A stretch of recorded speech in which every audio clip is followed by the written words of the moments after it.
aqui hoje no vilarejo próximo de Machu Picchu, que se chama Águas Calientes e é conhecido como Machu Picchu Pueblo, que é uma estação de trem que é por onde chegam todos os trens aqui para conhecer o sítio arqueológico. A gente está fazendo o vídeo falado aqui embaixo porque a gente tinha pesquisado na internet várias coisas para conseguir fazer vídeo, também para saber, e a gente estava com uma divergência muito grande de informação, então a gente achou mais seguro contratar um guia autorizado pelo parque para passar uma informação mais concreta e a gente conseguir gravar um vídeo mais assertivo, né? Só que aí a gente não queria ficar fazendo um vídeo com eles lá, primeiro porque a gente ia atrasar o grupo, né? E segundo porque era chato pra ele que tava falando, a gente ia parar toda hora, pegar a câmera na frente do cara, a gente achou meio desrespeitoso. Então a gente já viu tudo, a gente fez vários takes e agora a gente vai falar tudo que a gente aprendeu pra gente fazer o Machu Picchu definitivo, né? Pra você saber tudo que não te contaram de Machu Picchu, você vai saber agora. Então vamos começar do começo pra ficar mais fácil. A gente fez um vídeo já falando sobre Cusco, que foi a capital Inca, né, do Império Inca. E aí, de onde que veio a escolha de Machu Picchu, o que que era? Então a gente vai resumir aqui a história para vocês. Basicamente, durante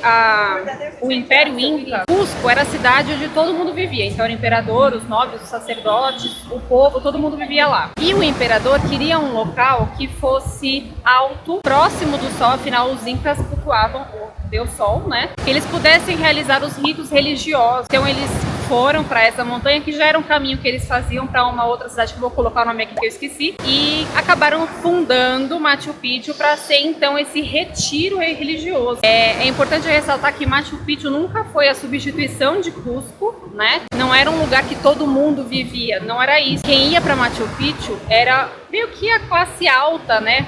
Ali a elite, então iam os sacerdotes, os filhos deles, filhos dos nobres, e era uma região ali meio que de temporada, então não se vivia lá por toda a vida, sabe? O período que Machu Picchu foi ativo é de aproximadamente 100 anos só, então razoavelmente curto para tudo que foi feito, né? Então, só para vocês entenderem, Cusco era considerada a capital administrativa e política, e Cusco era considerada a capital religiosa.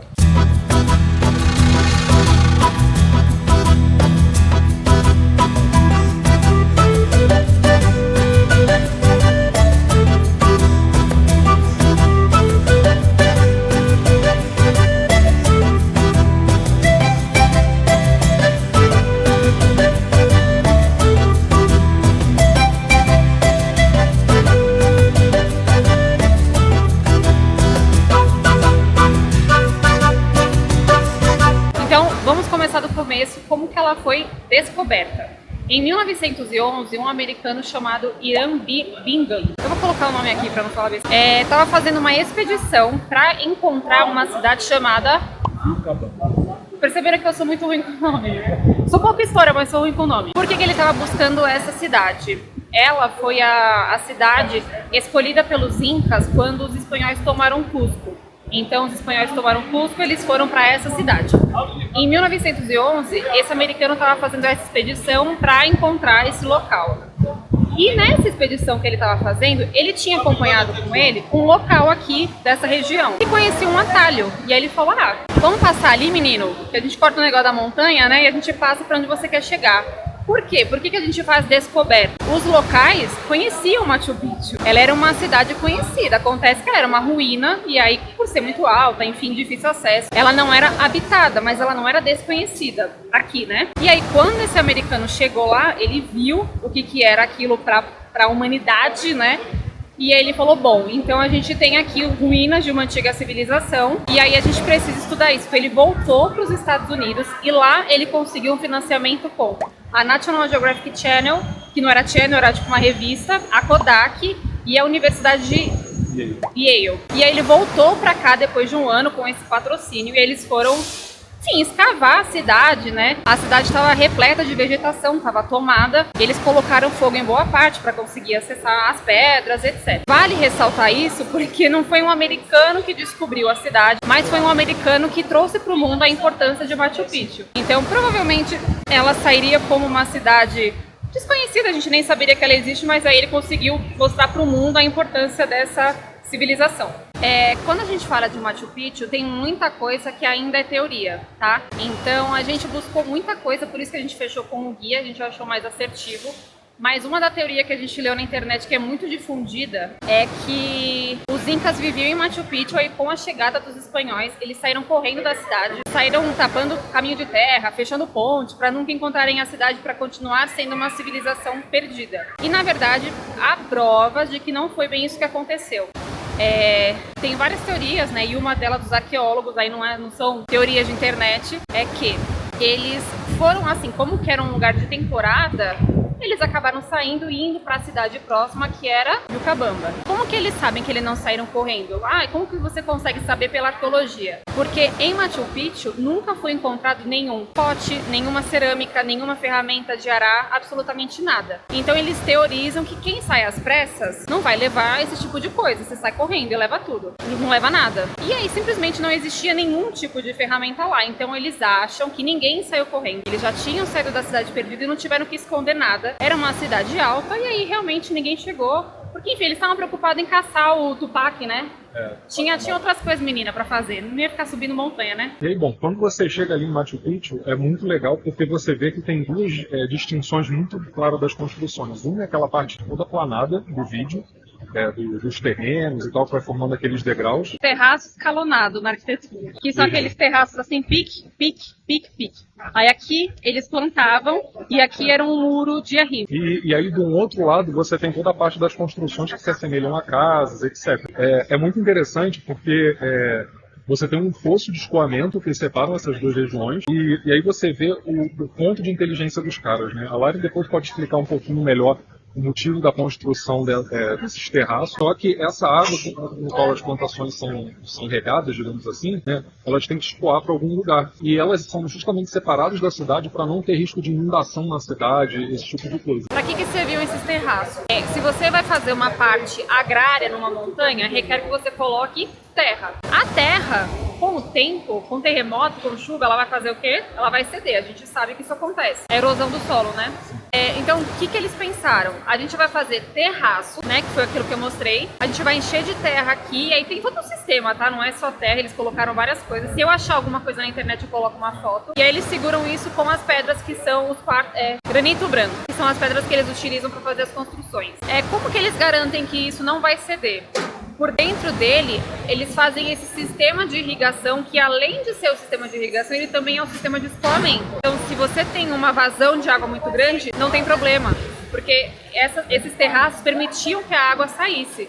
A gente tem muito problema disso aqui no Brasil. Aqui não, né? Porque a gente não está no Brasil. Mas no Brasil a gente tem muito problema disso, porque a gente não tem escoamento de água. Teve o caso, enfim, do Rio Grande do Sul, etc., que a água ela precisa sair por algum lugar. A força da água vai levar. E aí eles já sabiam disso e aí criaram um processo para prevenir esse tipo de tragédia. E aí eles se aproveitaram de uma fissura geográfica que tinha para poder fazer um canal de escoamento de toda a água que vem das plantações, de chuvas, etc. Então sempre que você vê aquela foto famosa de Machu Picchu, a parte de cá é a parte agrícola e aquela parte que você vê as casinhas bonitinhas é a parte urbana. Ela é sempre dividida em dois. E só pra vocês conseguirem situar que é bem fácil de ver a diferença, né? Depois e esse é que é engraçado, porque a gente nunca tinha visto ninguém comentando isso. Só que quando você vê... É muito óbvio. E uma outra coisa que aí você vê que, tipo assim, isso faz em mais de 500, 600 anos, né? Quando isso tudo foi construído. Eles precisavam de acesso à água, porque ali não tinha nenhuma nascente de rio, nada que pudessem usar para construção.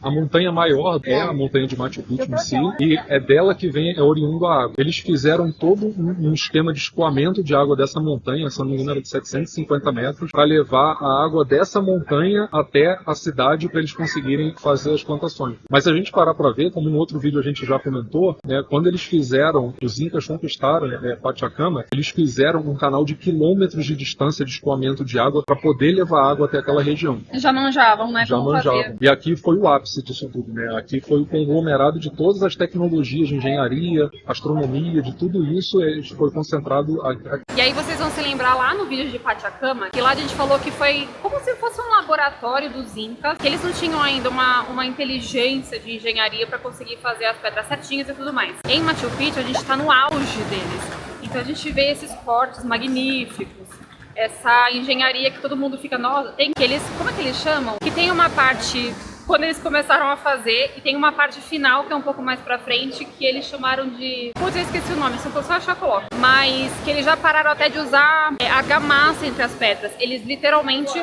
só empilhavam as pedras muito bem cortadas. A gente viu isso de perto, não tem nada no meio. Hoje tem vegetação, né? Porque, enfim, o tempo passou. Mas na época a peça era só encaixada. Então lá no começo, né? Você vê como tudo é aperfeiçoamento, né, menino? Então tá vendo? Se você tá fazendo algo ruim hoje, continua fazendo, né? Se os incas foram ruins um dia. E aí, enfim, no fim acabou ficando do jeito que a gente conhece hoje. Agora a gente já contou um pouco, boa parte da história do Peru, a gente viu que já tiveram diversos terremotos ao longo da história. Né? Teve um grande terremoto que assolou Cusco no século XVII e um outro no século XX. Ambos levaram abaixo as construções espanholas, enquanto as construções incas elas permaneceram de pé intactas. Agora eu vou trazer vocês um pouquinho para atualidade comigo.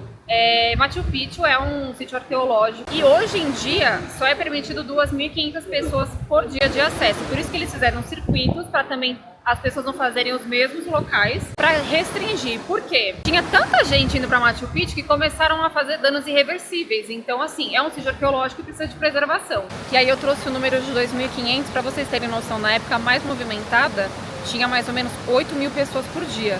Inclusive, isso é até uma coisa que a gente queria falar, tava bem vazio pra gente, né? Tudo bem que a gente veio numa segunda-feira, de fim de semana a gente sabe que é mais cheio. Mas tava bem vazio, assim, a gente conseguiu tirar foto, tipo assim, uma fila mínima para as fotos mais tradicionais, né? Bom, esse foi a nossa visão da história de Machu Picchu, tudo que a gente absorveu, a gente queria compartilhar. E uma coisa que tocou o nosso coração, menino, é que é o seguinte, no Peru, os incas, né, não os incas, mas os descendentes dos incas, quem vive nas montanhas, até hoje, né, mas antigamente era visto com muito preconceito. Depois da descoberta de Machu Picchu, as pessoas começaram a dar um pouco mais de valor para a própria cultura. Isso é muito absurdo a gente ver, né, porque o quanto a colonização europeia causa de mal, né, a gente acha que é só roubar ouro e na verdade não, você rouba uma cultura toda, né? Sim. Então as pessoas começaram a ter vergonha da própria cultura. Então hoje em dia, Machu Picchu virou, né, uma das 7 maravilhas do mundo e as pessoas começaram a ter um pouco mais de orgulho da própria cultura, de falar que você é descendente, de falar que você morou na montanha, até o ponto que é ensinado Quechua, que era o idioma deles nas escolas hoje em dia. Sim. Então isso é muito legal de ver, né? Lógico que tem muito mais trabalho a ser feito, mas pelo menos serviu para alguma coisa cultural além do próprio turismo, né? Considerações finais importantes. Aqui em Machu Picchu, se você pegar o céu aberto, tu vai torrar. Vai torrar, não tô zoando, vai torrar. A gente saiu de Cusco, tava 2 graus, né? 2 graus. E eu não vim com muita roupa, viu? Eu vim com uma legging, vim com uma blusa de frio e um negócio em cima. Porque quando você chega aqui, mas é por isso que eles queriam morar aqui e fazer culto religioso aqui. Porque o Deus Sol, ele tá lá, presente, detorando todo mundo. É muito quente, a gente se queimou, a gente nem passou protetor solar direito. Mas só pra deixar claro que, se tiver frio aqui embaixo e tiver aberto o tempo, vai fazer muito sol. Então leva protetor solar, leva água, roupa confortável, sempre vai com essa blusinha assim por baixo, não custa, senão você vai passar muito calor. É trilha, não é trilha, mas é um caminho, sim, né, meio trilha pra você conseguir visitar as coisas. Tem escada, tem um negócio que tem que pular, é um negócio meio de louco. Então, vá preparado. Não vai de bota, né, de salto, não usa o coturno, deixa pra outra hora. Vai de tênis, um tênis velho, pra você conseguir andar confortavelmente, porque vai requerer suas habilidades, entendeu? Mas é uma viagem que valeu muito a pena, assim, eu arrisco dizer que é a viagem mais legal que eu já fiz, assim. Tanto de visão, assim, de paisagens naturais no geral. Se você for analisar apenas pela vegetação, Machu Picchu é mais amazônico do que andino, que é dos Andes. É verdade. É nosso, no fim das contas é do Brasil. Vai, pomba, sai daqui. E é isso. Eu espero muito que vocês tenham gostado do nosso vídeo. A gente adorou fazer, pesquisar as coisas. É muito legal. Tava um dia maravilhoso, tava um céu super aberto, então ficou tudo muito bonito. Demos muita sorte. E a gente tá passando... Tudo bom? Pode falar? O guia falou que eles estavam há mais ou menos aí na casa de 1 mês, com tudo nevoado, e falou que é um estalar de dedos pro clima todo mudar. Sim, inclusive tá mudando um pouquinho agora, tá bem... tá com bastante nuvem. A gente deu sorte. Sim. Eu esqueci o que eu ia falar, mas o importante é que vocês gostem do conteúdo e que sirva pra alguém, né? Se servir pra uma pessoa já tá bom, né? Você também disse. É isso, beijo. Beijo.